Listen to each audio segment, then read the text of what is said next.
All right. So here's our cold open question. All right. It says we're living with an uncertain economy right now, with experts saying that we are entering into a recession. What advice would you give to young people who are just starting to figure out their careers and finances during economic times like these?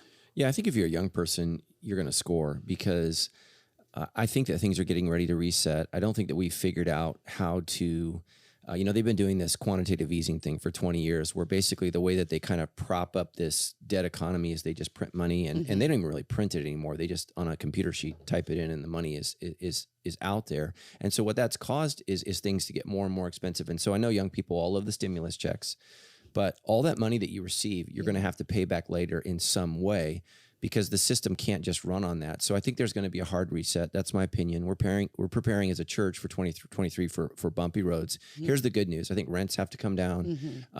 I think housing prices have to come down. Those are my opinions. I'm not an economist, so I'm just your pastor. You asked this question.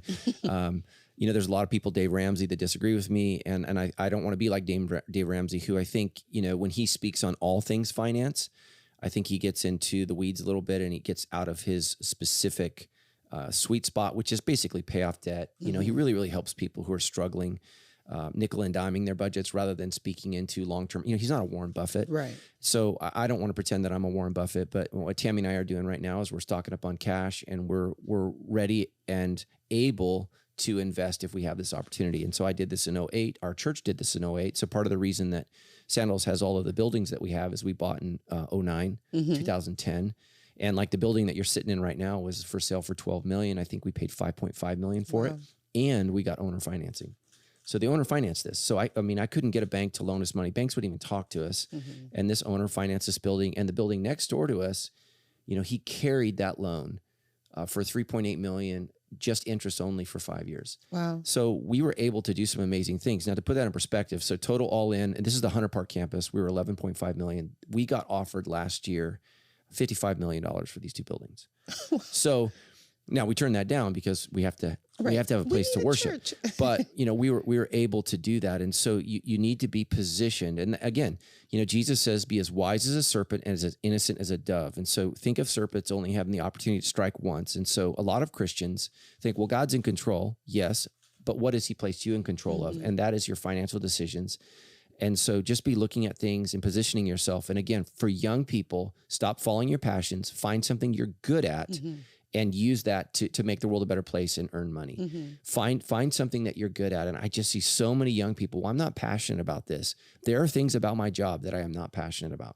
I have a couple meetings today. I am not passionate about that. I don't like confronting people, challenging people. I don't like dealing with employees. I don't like managing budgets. I don't like hearing about, I made the mistake last week of looking at one of my videos on TikTok. So now for whatever reason, TikTok's figured out that I like watching myself. So I didn't know you guys are posting me on TikTok. And so I'm watching this video and I made the mistake of scrolling through the comments and oh my gosh, it was just brutal. But,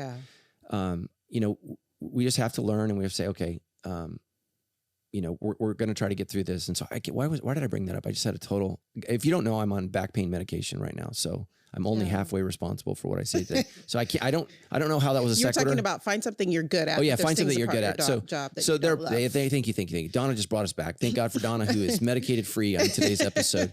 But so many young people are trying to find their passion through their work. And what I would encourage you to do is work so that you can enjoy your passion. That's good. Because that's what vacation is for. That's what life is for. And there's going to be things that you don't want to do. And especially with ChatGPT and all of this AI that's coming up, find something that cannot be replaced by a computer because you're just going to see whole career segments wiped out. Yeah. And ChatGPT is going to be able to do it faster, without attitude, doesn't want to be paid overtime and better in many instances than what we can do. And so, find a way to improve the lives of people. And, a computer, as far as I know, in our lifetime will never be able to simulate human touch. So I think, I don't think we're in danger of Terminator yet. The robots still look like goofy robot rabbits. They look like the bad droids from the second Star Wars series. That's what they look like still. But so find something that, that you're good at and just ask people, what am I good at? And then find a career that allows you to do that and makes the money that you need. And so my goal has always been, I want to provide for my family and make enough so that I can be generous. And that's always been my goal. And God has blessed that. And years ago, when I first started Sandals Church, for those of you, who want to make a difference, this guy was a deacon at our church, a Baptist church in Huntington Beach. His name was Brent, a great guy. And he said, my goal is to make enough money that my tithe pays our pastor's salary so no one else has to do that. And I said, so you want God to bless your giving, not your getting? And he said, exactly. And I was probably 25 years old. I said, okay, God, I want you to bless my giving, not my getting. And that's just been a kind of philosophy of life that I've had. Because again, I think a lot of Christians don't think about what's the difference between a river and a reservoir. A reservoir is dammed. Yeah. It holds on to his water.